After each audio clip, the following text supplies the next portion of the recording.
Good evening. On behalf of our superintendent, Dr. Dan Good, and the Columbus City Schools community, I'm here representing many of you and the many students that we serve in our district, and want to just give some words of hope and some words of encouragement so that we understand that as we support all of our students and everyone in our community, that this is a community and a unified effort to make sure that we all have the ability to live in a world free of discriminatory practices and in a world where we can embrace one another and be able to understand that we all are valued. So as we gather this evening to honor our humanness and to take the time to reconnect to our personal commitment that are indeed found in the words of our Declaration of Independence, we hold these truths to be self-evident. That that all men are created equal, that they are endowed by their Creator with certain inalienable rights, that among these are life, liberty, and the pursuit of happiness.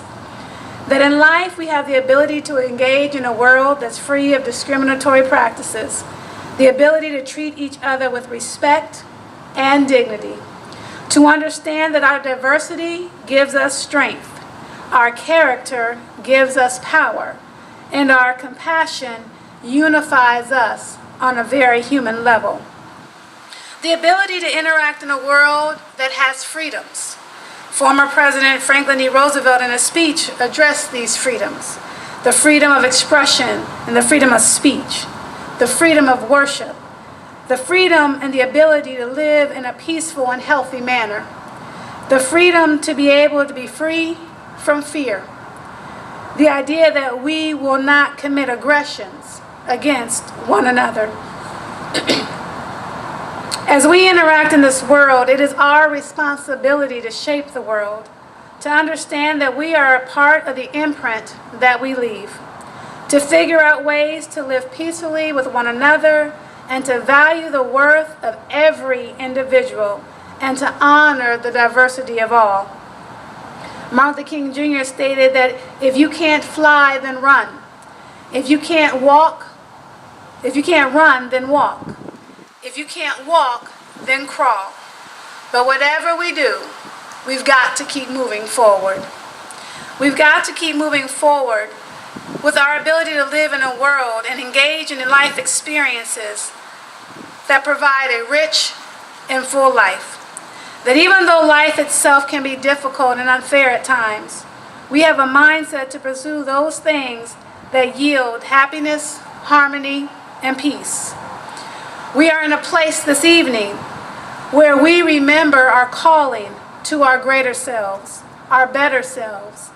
The place where we see the substance of a person, the character of a person, the beauty of a person, and the soul of a person.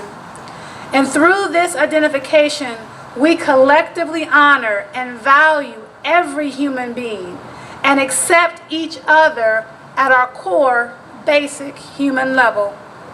Our call to accountability is to spread this and live this understanding, to allow it to be nurtured and grow, and as a result, to become a greater community, a greater city, and a greater nation.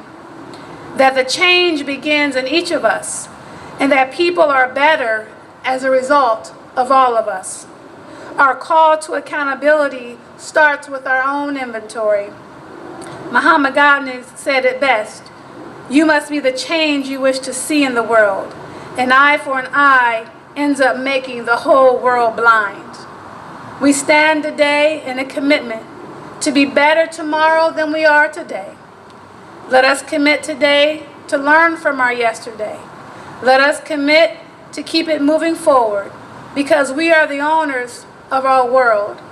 We, as a community, wrap around each and every young person and their experience, because we are them and they are us. And collectively and together, we make it better. And so this evening, I stand in honor and tribute to every young person, every family that is represented here today, and say, let's keep this thing moving.